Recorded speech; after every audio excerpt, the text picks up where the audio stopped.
Oh, hey there, YouTube. How you going today? We'll just get stuck straight into it. I'm just putting this video together because when I was modifying this is a GT Forester 2000 model. When I was modifying it, there wasn't a lot of information that I could find on what sort of mods you could put on it and what sort of power or gains you could get from those mods.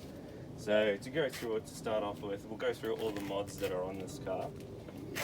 We've got side guard intake, goes into our silicon piping, into the IHI VF35 turbo. Standard down pipe, it's been decatted. Also the up pipe has been decatted as well into a 3-inch down pipe back exhaust. And we've got our, from the turbo, we've got our front mount intercooler going in. We've got some vent holes in the front here, so we got some good airflow through there. It's also running a Warbro 343 in-tank pump, flows 255 litres per hour up into our adjustable rising rate fuel regulator here, which is running about 1 bar extra of boost, 1 bar extra of fuel pressure. And we just got our MBC manual boost controller here, and with this setup it runs about roughly 14 psi of boost. So we had this car ready. We're racing in the 2021 series, street series at Willowbank Raceway. When we did our first run about a month or so ago, this still had the standard top mount on it.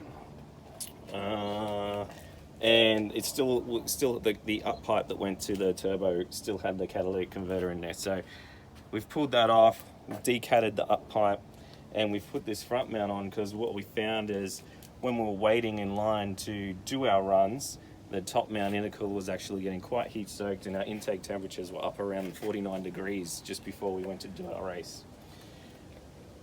This car, it's been to a test and tune about 18 months ago. At that time it still had the TD04 turbo off of WRX on it and the top mount intercooler, and the best run of the night it had was 15.5 at 92 miles per hour, running about 13-14 psi through that TD04. Now it's got the VF35 on there, and at our first run a month or so ago, was actually hoping for better numbers, but what actually has happened is because we've got the bigger turbo on there, it takes a little bit longer to spool up. It is an automatic, it's not a manual, so there's a little bit of take up time through that drive line, and the best run of the night was still 15.5, but we were crossing the line at 95 miles an hour. So it took a little bit slower to get onto that boost, and then we ended up a bit faster crossing that line, nearly 4 miles faster per hour. So that's why we've gotten rid of the top mount, put the front in just to keep those temperatures down, and got rid of that catalytic converter up pipe.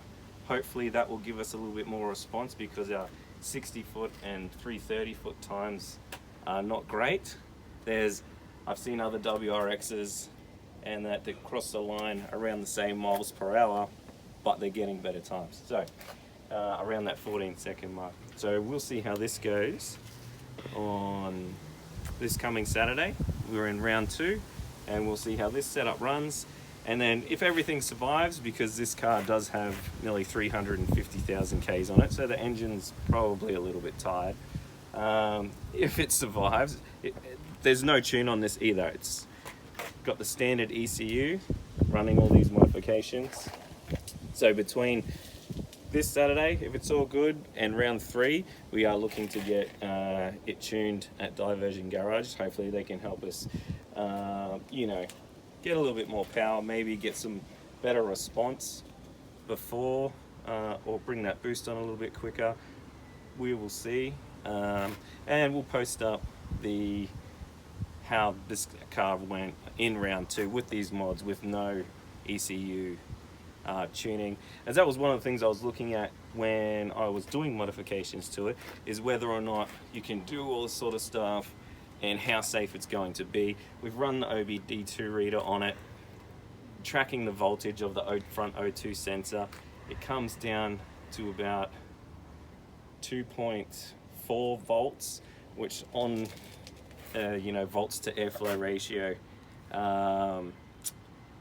chart sort of sits around that high 12s, low 13s, so 12.8 to 1 to around 13 to 1 air fuel ratio. So I mean, it's safe enough, but I wouldn't be putting any more than about 14 psi into it.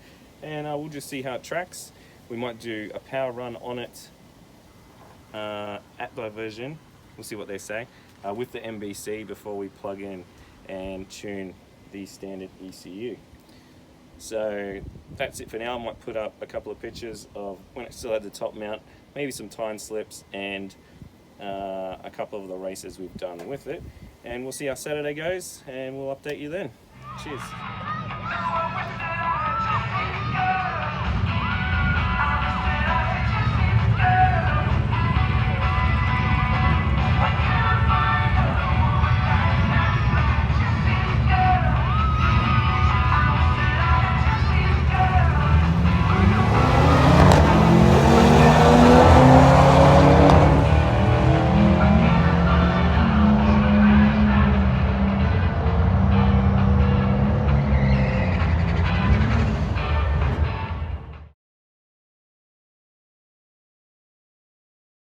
$14.78 for Pearson, $14.95 for Welch.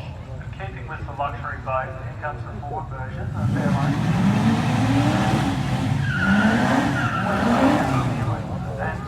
And no, it looks like a Subaru Forester, and it's a Forester GT. It's got a little bonnet scoop, so one would assume that means it's probably turbo mod.